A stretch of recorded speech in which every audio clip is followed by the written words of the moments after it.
I feel like every girl has their like first boyfriend. They like don't even really count as a boyfriend because it's such like a high school relationship. I'm not gonna lie, sometimes I forget I even had one when I was like 14 because it was so like cringe. So we met at theater over the semester. We had to be in love in the part that we played in theater. So we had to like stage kiss and all that. Then I randomly get a text from him one day, a month into summer. I was literally at my friend's house and he texts me and he's like, I really like you. Will you be my girlfriend? Mind you, he was 17 and I was 14 at the time and I was just like, okay. So this relationship lasted a whopping 2 months and the whole entire thing was over text. We did FaceTime literally twice, but both times he hung up on me because his parents got home and he wasn't allowed to date, so they couldn't know. And then we finally did see each other at this convention thing that our whole entire friend group went to. I will never forget sitting in class and everyone was comparing hand sizes and I literally did the thing because I thought I was so smooth. And I was like, wow, your hands are so much bigger than mine. And then I held them. Caught the man so off guard. Bro did not know what to do. He was like, held my hand back. He sat there holding hands for 5 minutes before he let go and he was like, my dad would kill me if he knew I was holding a girl's hand. So I was like, okay, I don't think this is gonna work. So the very next class, I told my best friend to sit in between us and she came in clutch because I had never broken up with a boy before, so I didn't really know how to do it. I was like, Becca, can you just break up with him for me? Which I will admit was messed up of me, but I was 14, you live and you learn. She was like, Jessie says it's over. And then at the end of the convention, he came up to me in front of my mother. He walked up to me and said, I will always love you. And I was speechless and I felt really bad. And then we never spoke again. But I will say I do think those high school relationships are important because you do learn things from them, like how to be in a relationship. My light just died, but I learned how not to break up with someone.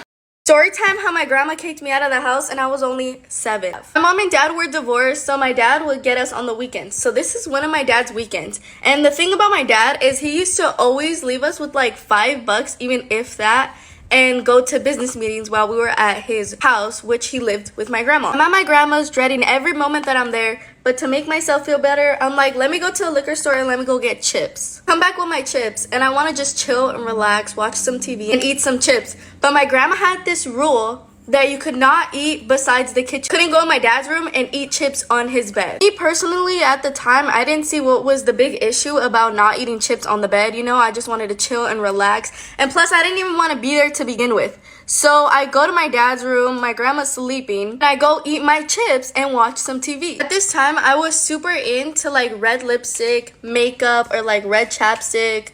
That day I was wearing red lipstick. Keep this in mind for later. I'm eating chips, enjoying myself, and then boom, my grandma walks in the room. Like literally out of nowhere. Doesn't knock, nothing. She just walks in the room. So she catches me eating the chips, and then obviously she starts going off at me.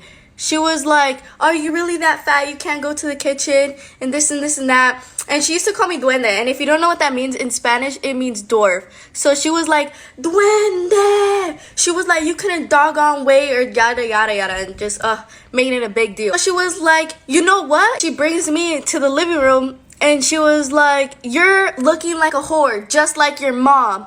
Who do you think you are looking like a whore with that red lipstick and this and this and that? And in my head, I was like, bro, really?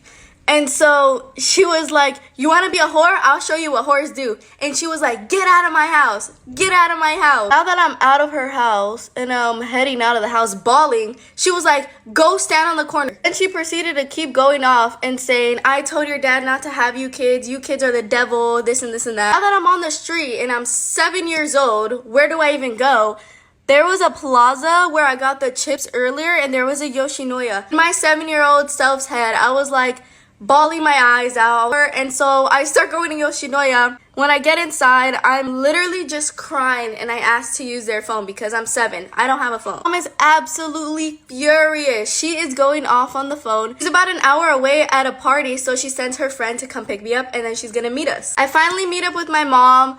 And she calls my dad and she's just furious at him. She was like, you're not getting them ever again. Obviously, we had to go back with him. Instead of going to my grandma's house, he would have to get hotels. And that's the story of how I got kicked out at 7 years old. Story time, so make sure you grab a snack, sit back, relax, and let's get on with the chisme. This story was sent from a followers, and this is anonymous edition. So this story is about the time I caught my dad cheating and I saw the woman. So it all started when it was the week of or before my birthday and I wanted to go get my nails done, right? Now, I was debating if I wanted to get French tips or just some like plain pink nails. And if you guys are wondering, I ended up getting the pink nails. I was really excited to get my nails done that week, but I was also really scared. And I was scared because of the fact that my dad was very abusive and we were also very religious. So I honestly didn't know how my dad was going to take me me getting my nails done for the first time. After I got my nails done, I ended up going back home, and when I got there, he wasn't there yet because he was at the gym, or so I thought. When I got home though and I seen he wasn't there, it was kind of like a sigh of relief. I was like, okay, I'm good for now. I was fine because I didn't have to deal with him yet, but then fast forward like an hour later, I heard his car door close from the outside. So at this point, I start crying, I start freaking out. I was full on literally having a panic attack, guys. I was literally sitting in the corner of my room crying, bawling my eyeballs out. And my sister looked at me crying. It's just, there's no way you're that scared of our own dad. And that's kind of true, but he was kind of too. A few minutes passed by after my dad got home and he ends up calling me downstairs. I was freaking out, like my stomach hurts, but I ended up wiping my tears and I go look in the mirror to try to look like I'm normal, like as if I wasn't crying so he wouldn't suspect something, right? After that, I go downstairs and he asked me if I could take a picture of him. Obviously, you guys don't know, but that was kind of my dad's thing. He hands me his phone and I took a couple of pictures of him, and then I'm still holding the phone up, right? And I'm scrolling to find the pictures that I literally just took of him, and I scrolled one too much. But all of a sudden, I see this woman that my dad had previously cheated on my mom with. In the picture, she was standing to the side and I was flabbergasted. All this time I was worrying about my nails, and I should have been worrying about my dad cheating again. That's when my dad looks at me and he's like, wait, what are you doing? And I was like, oh, nothing, but I'm taking more pictures. But actually I was staring at the pictures trying to tell if I was going crazy or if it was real. Like I was seeing this woman on his phone again. So I pretended to take more pictures and then I showed him the pictures because I didn't want to act too suspicious, you know. He looks through his phone and then he was like, okay, here, toma más fotos. So I started taking more pictures. After that, I was trying to be sneaky again and go on his camera roll again, and the picture was gone.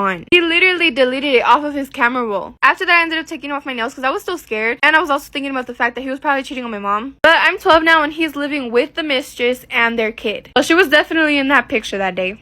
You know how your parents, when you're a kid, like tell you don't talk to strangers, don't go wandering off because or else somebody might snatch you. My parents made up this fictional character. His name was Obby. In English, it translates man with a bag or man with a sack. It's a creative name.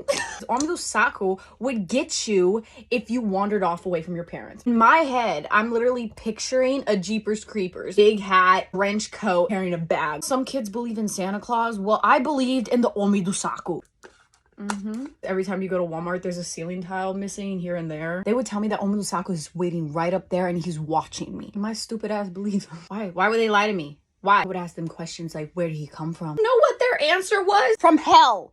He comes from hell. One day, I accidentally got left behind in the aisle. I realized that my parents aren't there. And above me is a missing ceiling tile. I tell you, my life flashed before my eyes. I ran out of there so fast. My parents are on the next aisle, bro. Okay. But in my head, Saga didn't play no game. Fast forward a few years later, I went to Goodwill with my mom. I'm 11, I'm doing my own thing, and I was by the door. It's like it happened in slow motion. I see this old ass man in a trench coat with a big hat carrying a black trash bag. And in my head, this is Obby. Smiles at me. He's missing like a front tooth. Oh, it made it even worse. I was like, this is it. I should have believed them. I shouldn't have questioned them. He continued to walk away. I thought, God has spared me today. I got to my mom and I told her, you'll never believe fuck I just met. She's like, who?